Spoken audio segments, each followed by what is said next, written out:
మిగతా వాళ్ళు ఎట్లా ఉన్నారు? నేను అదే చెప్తున్నా, ఈ రాష్ట్రంలో మీడియాకి ఇన్వెస్టిగేటివ్ జర్నలిజం చేసే దమ్ము లేదు. ఎందుకంటే ముఖ్యమంత్రి పచ్చి అబద్ధాలు చెప్తుంటే 6,500 కోట్లు కడుతున్నా మిత్తి అని చెప్తుంటే ఆ అబద్ధాన్ని పదే పదే వల్లె వేస్తుంటే ఫ్యాక్ట్ చెక్ చేయాల్సింది వడ్డీ కలిపి 6,500 కోట్లు, 4,000 కోట్లు దాటట్లేదు. తప్పు ఆయన చెప్పేది పచ్చి అబద్ధం. నా లెక్క కాదు, కాగ్ లెక్క, ఆర్బీఐ లెక్క. ఇన్ని అబద్ధాలు ఇన్నిసార్లు చెప్తుంటే దాన్ని పదే పదే, ఇప్పుడు అప్పుల విషయంలో తప్పుడు లెక్కలు, అప్పు జరిగిందే 2,80,000 కోట్లు అయితే ఒక ఆయన 6 లక్షల కోట్లు అంటాడు మంత్రి, ఇంకొకటి 7 లక్షల కోట్లు అంటాడు, ముఖ్యమంత్రి 8 లక్షల కోట్లు అంటాడు. వాళ్ళ ఇష్టం, నోటికి ఎంత వస్తే అంత. ఇవన్నీ కాదండి. నేను ఇంకొక మాట అడుగుతా భరత్. 2,30,000 కోట్ల అప్పు రేవంత్ రెడ్డి ప్రభుత్వం చేసిన మాట వాస్తవం. ఆయనే చెప్పాడు అసెంబ్లీలో.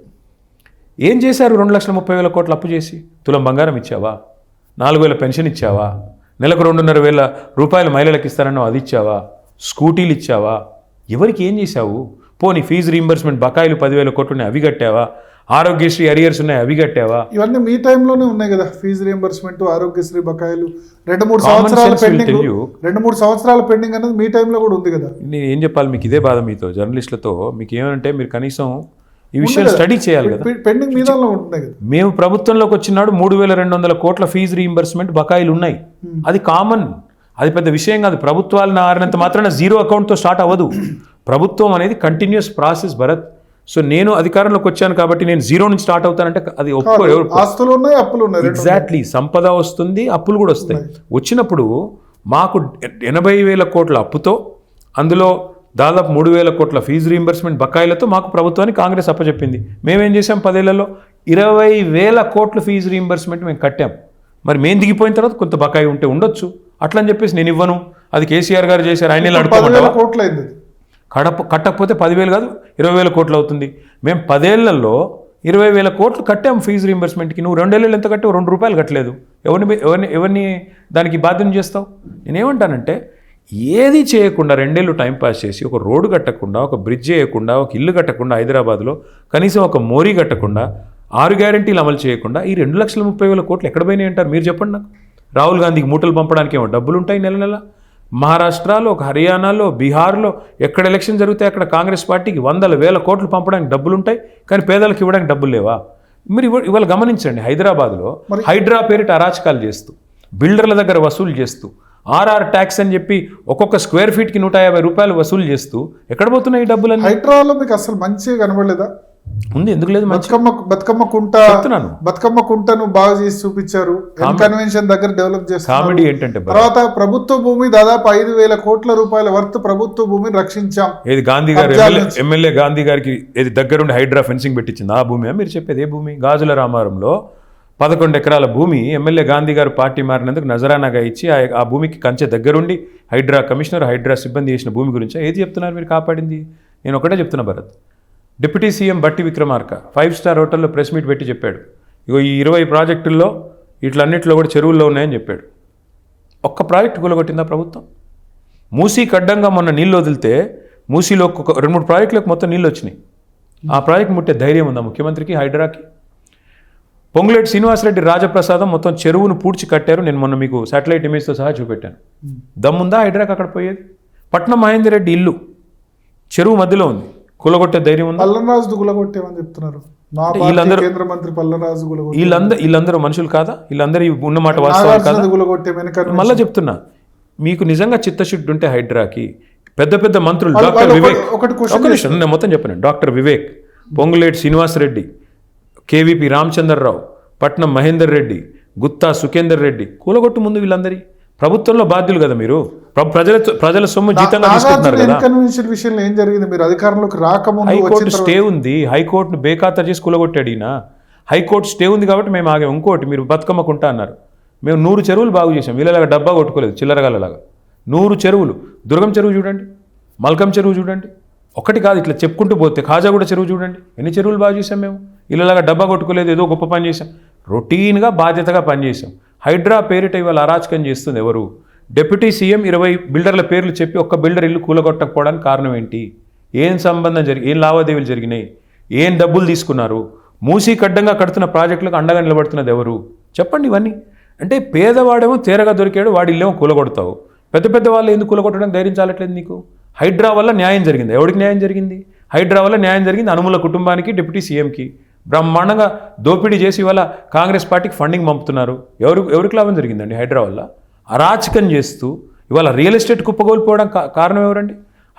సామాన్యుడు తెలంగాణలో ఆయన ఆస్తి ఇవాళ ఆరతికారపురంలో కరిగిపోయింది. వాళ్ళు ఏమంటారంటే రియల్ ఎస్టేట్ సంబంధించి గవర్నమెంట్ ఈ ఎలక్షన్స్ జరిగే సమయంలో ప్రతిసారి కూడా రియల్ ఎస్టేట్ అన్నది డౌన్ ఉంటుంది, 1 year 1.5 year. ఇప్పుడు పికప్ అయింది. నేను ఇవాళ ఛాలెంజ్ చేస్తున్నా భరత్. నేను మాట్లాడింది ప్రామాణికం కాదు, వాళ్ళు మాట్లాడింది ప్రామాణికం కాదు. మీరు ఇవాళ తెలంగాణలో ఎవరినన్నా అడగండి, అయ్యా 2023లో మీ భూమి విలువ ఎంత? మీకు ఒక 2 సెంట్లు ఉంటాయి, 200 గజాలు ఉంటాయి. ఆ రోజు విలువ ఎంత, ఈ రోజు విలువ ఎంత? మీరు అడగండి. నేను దేనికంటే దానికి సిద్ధం. ఆ రోజు కంటే ఈరోజు ఎక్కువ ఉందని ఎవరన్నా చెప్తే దేనికంటే దానికి సిద్ధం నేను. ఇప్పుడు మొన్న వేలం అది పొంగులేటి శ్రీనివాసరెడ్డి వెనకాల ఉండి బినామీతో వేయించిన వేలం. దాన్ని కూడా మీరు నమ్ముతానంటే మీ కర్మ. 100 కోట్లు ఉంటే 100 కోట్లు దాటిపోయింది. నేను చెప్తున్నా కదా, 100 కోట్లు దాటింది. ఎందుకంటే పొంగులేటి శ్రీనివాసరెడ్డి అందులో బినామీ పార్ట్నరు. నేను స్పష్టంగా చెప్తున్నా. ఈరోజు రేపో మాపో ఆయన డెవలపర్గా అందులో అవతారం ఎత్తి అందులోకి వస్తాడు. మీరు చూడండి. నేనేమంటున్నా భరత్ గారు, ఈ గిమ్మిక్కులతో కొంతకాలం నడపచ్చు. కొన్ని రోజులు ఫోన్ ట్యాపింగ్, కొన్ని రోజులు ఫార్ములా ఈ, కొన్ని రోజులు కాళేశ్వరం, కొన్ని రోజులు ఇంకేదో జరిగింది. ఈ డ్రామాలతో 2 నెలలు టైంపాస్ చేసావు.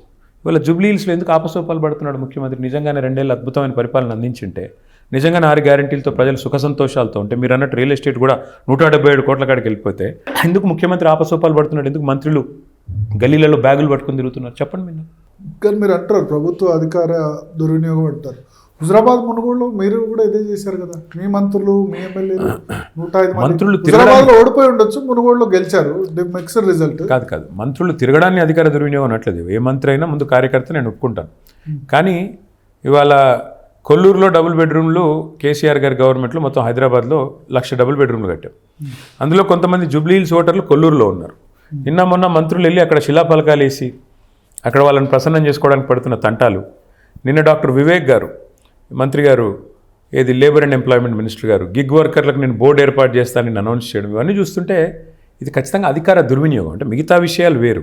మంత్రులు తిరగడం కార్యకర్తలాగా దానికి అభ్యంతరం లేదు, కార్యకర్తలాగా తిరిగితే అభ్యంతరం లేదు. కానీ అధికారాన్ని అడ్డం పెట్టుకుని, అధికారులను అడ్డం పెట్టుకొని, అధికార యంత్రాంగాన్ని ఇవాళ పోలీసులను అడ్డం పెట్టుకుని మా ఎమ్మెల్యేల ఇంట్లో మీద దాడులు చేస్తున్నారు, మా ఎమ్మెల్సీల ఇంట్లో మీద దాడులు చేస్తున్నారు.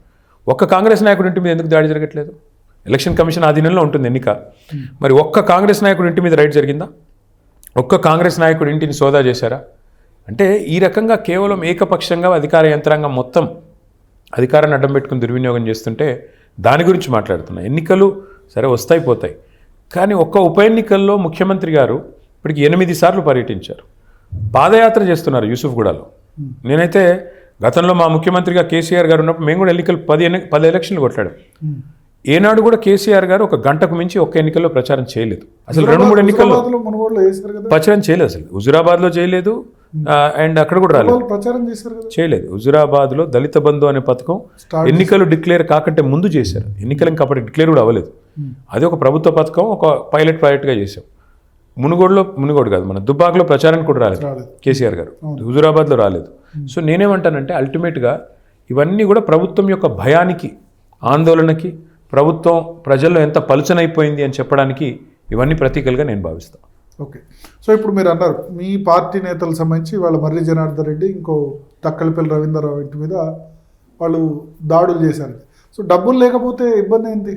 భయపడాల్సిన అవసరం ఉంది. మరి భయం ఏముంది? భయం లేదు కదా. కానీ మమ్మల్ని సోదా చేసినప్పుడు కాంగ్రెస్ వాళ్ళ మీద కూడా సోదా చేయాలి కదా. కేవలం బీఆర్ఎస్ వాళ్ళ, బీజేపీ వాళ్ళని అసలే ముట్టరు. భయం రేవంత్ రెడ్డి గారికి బీజేపీ అంటే. బీజేపీ వాళ్ళ దగ్గర పైసలు ఎక్కడ లేవు కదా. ఇది బీజేపీ వాళ్ళ దగ్గర పైసలు ఎక్కువ ఉన్నాయా?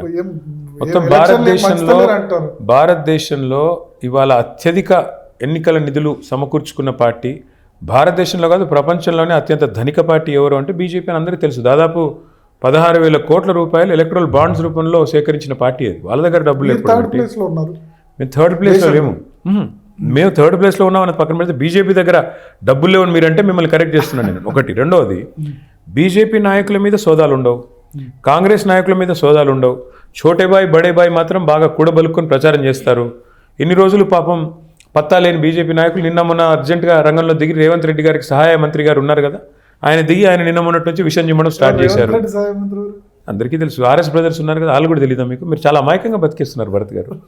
ఆర్ఎస్ బ్రదర్స్ ఎవరో, రేవంత్ రెడ్డి సహాయ మంత్రి ఎవరో అందరికీ తెలుసు. ఆ సహాయ మంత్రి గారు రేవంత్ రెడ్డి సంజయ్ అంటారా అంటే మీకు తెలుసు కదా, మీకు తెలుసు, ప్రజలకి తెలుసు. ఛోటేబాయ్ బడేబాయ్ కూడా ప్రజలకి తెలుసు. ఎంత చక్కగా ఇద్దరి సంబంధం ఎంత అద్భుతంగా నడుస్తున్నదంటే పొంగులేటి శ్రీనివాసరెడ్డి గారి ఇంటి మీద ఈడీ రైడ్ జరిగి 1 year దాటిపోయింది, 1 year 1 month అయిపోయింది.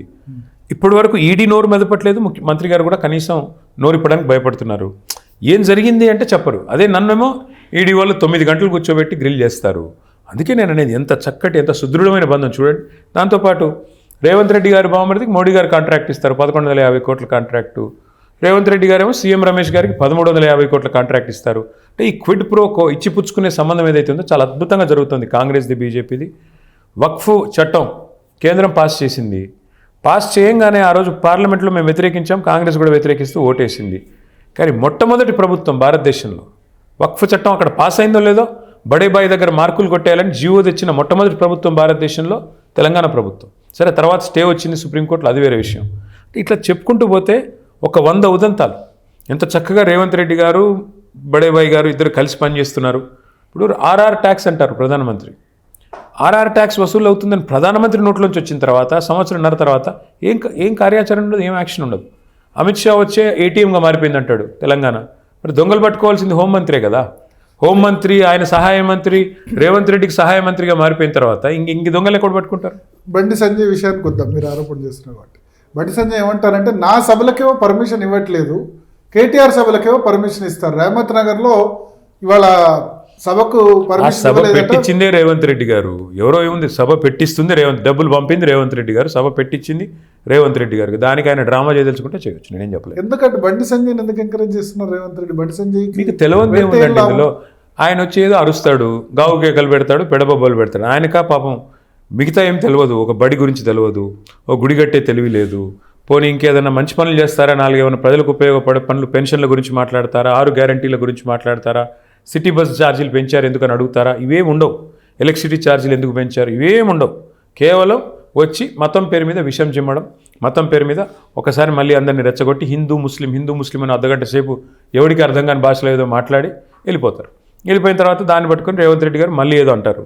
వాళ్ళిద్దరి మధ్యన ఏదో జరుగుతున్నట్టు, ఇద్దరు బీభత్సమైన షాడో ఫైటింగ్ చేస్తున్నట్టు బిల్డప్ ఇవ్వాలి, హిందూ ముస్లిం పోలరైజేషన్ తేవాలి. ఇద్దరు ఎజెండా అదే కదా, దానికోసం వాళ్ళ తాపత్రయం. అంతకంటే కాంగ్రెస్ బీజేపీ మ్యాచ్ ఫిక్సింగ్ అంటున్నారు.